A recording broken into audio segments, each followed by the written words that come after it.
Highway की express लेन पर गाड़ी चला रहे हैं, तभी अचानक आप धमाके की आवाज सुनते हैं। आपके ड्राइव किए बगैर कार का टायर गाड़ी को एक तरफ खींचने लगता है। आप उस पर काबू खो रहे होते हैं और आपकी जिंदगी अब इस बात पर टिक जाती है कि आप आगे क्या करते हैं।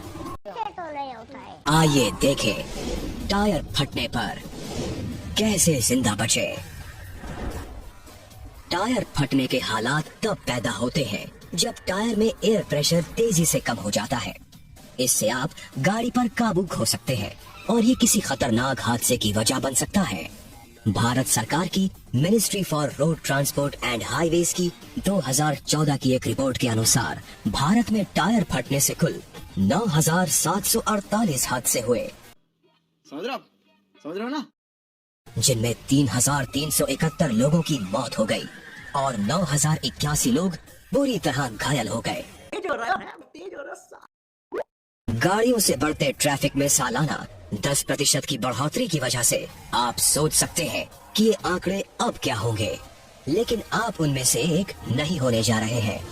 क्यों आपको ब्रेक्स नहीं लगानी चाहिए? आपकी गाड़ी के टायर्स वसंत के महीने में सबसे ज्यादा कमजोर क्यों हो जाते हैं? और कैसे एक घड़ी तो कार को उसी दिशा में चलाते रहना चाहिए, रास्ता बदलने की कोशिश ना करें। दिसंबर 2020 में अमेरिका के फ्लोरिडा में एक 21 साल की लड़की हाईवे से सटे रास्ते पर गाड़ी चला रही थी जब उसकी कार का एक टायर फट गया। रास्ते में एक और कार चल रही थी। ऐसे में उसने अपना रास्ता बदला और एक रेलिंग से जा टकराई। उसकी कार अंदर की तरफ वापस घूम गई और एक दूसरी गाड़ी से टकरा गई। लड़की की कार में आग लग गई। उसे बुरी हालत में अस्पताल में भर्ती कराया गया और उसकी कार इतनी बुरी तरह बर्बाद हो गई थी कि उसे पहचानना मुश्किल था। स्टेप 2, अपने टायर के एयर प्रेशर की जांच करें। National highway traffic safety administration की एक स्टडी में पता लगाया गया कि अगर टायर का एयर प्रेशर 25% से कम होता है तो अच्छी तरह से हवा भरे टायर्स वाली गाड़ियों के मुकाबले ऐसी गाड़ी के साथ हादसा होने की गुंजाइश 3 गुना ज्यादा होती है। और अगर टायर में प्रेशर खत्म हो जाता है तो टायर फट सकता है। इसके अलावा टायरों में हवा भरकर रखने से आप अच्छी खासी कीमत की गैस भी बचा सकते हैं। इसलिए टायरों के प्रेशर की जांच करवाते रहना बुरा आइडिया नहीं है। स्टेप 3, ब्रेक्स ना लगाएं। जब कोई टायर फट जाता है तो आप गाड़ी पर से काबू खो रहे होते हैं। ऐसे में बचने के लिए ब्रेक्स लगाना समझदारी भरा एक फैसला लग सकता है, लेकिन अगर आप ऐसा करते हैं तो हालात और ज्यादा बिगड़ जाएंगे।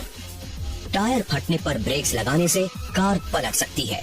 इसके बजाय एक्सेलरेटर को धीरे धीरे दबाएं। एक फटे हुए टायर से अवरोध पैदा होता है, इसलिए जैसे ही आप एक्सेलरेटर के पेडल को हल्के से दबाते हैं तो गाड़ी की रफ्तार आगे की ओर बनी रहेगी।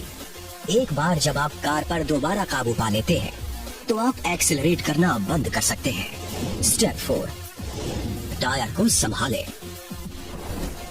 जब कोई टायर फट जाता है तो ज्यादा कुछ नहीं किया जा सकता और इससे कोई फर्क नहीं पड़ता कि कौन सा टायर फटा है।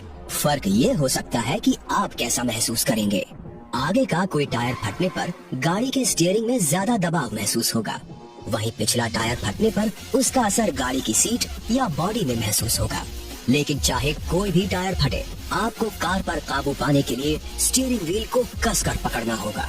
सोचिए कि टायर एक घड़ी है और अपने हाथों को 2 और 10 के कांटे पर रखें। स्टेप 5, वसंत के दिनों में सावधान रहें। हवा के तापमान को ध्यान में रखने से टायरों को फटने से बचाया जा सकता है।